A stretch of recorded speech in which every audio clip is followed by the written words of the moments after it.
तिरुपति बालाजी मंदिर हिंदू धर्म के लोगों के लिए गहरी आस्था का स्थान है। दक्षिण भारत के अलावा यहाँ पर उत्तर भारत से भी बड़ी संख्या में श्रद्धालु भगवान के दर्शन के लिए पहुँचते हैं।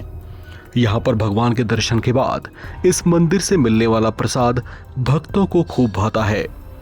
परंपरा के मुताबिक यहाँ पर प्रसाद में लड्डू दिए जाते हैं, लेकिन ये कोई ऐसा वैसा लड्डू नहीं, बल्कि देसी घी के भरपूर इस्तेमाल से तैयार बड़ा ही विशेष तरह का लजीज लड्डू होता है।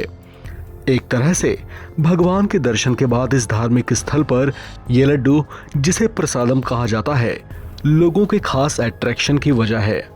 ये इतना अनूठा है कि इसे बाकायदा जीआई टैग भी मिल चुका है। लेकिन अब इसी प्रसादम की पवित्रता को लेकर विवाद उठ खड़ा हुआ है। दरअसल आंध्र प्रदेश के मुख्यमंत्री चंद्रबाबू नायडू ने यह दावा किया कि तिरुपति मंदिर के प्रसादम लड्डू में घी की जगह फिश ऑयल और बीफ टैलो का इस्तेमाल किया गया है। उनका यह बयान आते ही लोग हैरान रह गए, जबकि संत समाज के लोगों में नाराजगी फैल गई। आंध्र प्रदेश के सीएम चंद्रबाबू नायडू ने यह बड़ा दावा गुजरात के एनडीडीबी लैब में कराए गए टेस्ट की रिपोर्ट के आधार पर किया है।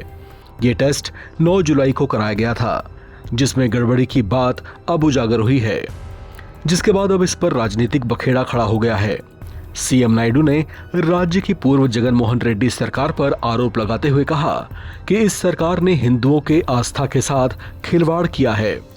उन्होंने दावा किया कि उनकी सरकार आने के बाद ही ये घोटाला सामने आया और इसे रोक दिया गया।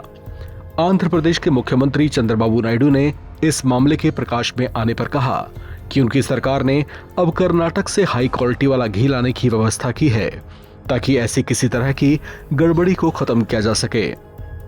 आपको बता दें कि पिछले 50 सालों में केएमएफ या कर्नाटक कोऑपरेटिव मिल्क फेडरेशन ही तिरुपति मंदिर का प्रसाद तैयार करने के लिए घी उपलब्ध करवाती रही है। लेकिन साल 2023 में केएमएफ ने सस्ती दरों पर मंदिर को घी देने से मना कर दिया था। उसके ऐसे फैसले के बाद आंध्र प्रदेश की पिछली जगन मोहन रेड्डी सरकार ने मंदिर को घी की पर्याप्त आपूर्ति के लिए दूसरी कंपनियों को कॉन्ट्रैक्ट दे दिया।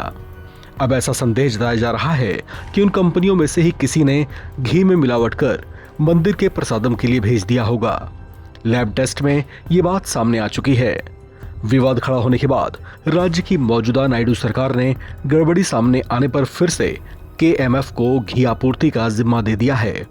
तिरुपति मंदिर में प्रसादम के तौर पर जो लड्डू यहाँ पर हर साल आने वाले करीब 3.5 करोड़ श्रद्धालुओं को दिए जाते हैं, उसके निर्माण में 500 किलो से ज्यादा घी लगता है। इसमें लगभग 250 किलो इलायची, काजू करीब 800 किलो और इसी तरह से 400 किलो के आसपास किशमिश का भी इस्तेमाल होता है। इतनी लागत के साथ हर लड्डू को बनाने की औसत कीमत 40 से 45 रुपए होती है। इसे खाकर आस्थावान श्रद्धालु मुंह में अनूठी पवित्रता का अनुभव करते हैं। इस खबर में फिलहाल इतना ही। बाकी अपडेट्स के लिए आप बने रहें एनबीटी ऑनलाइन के साथ।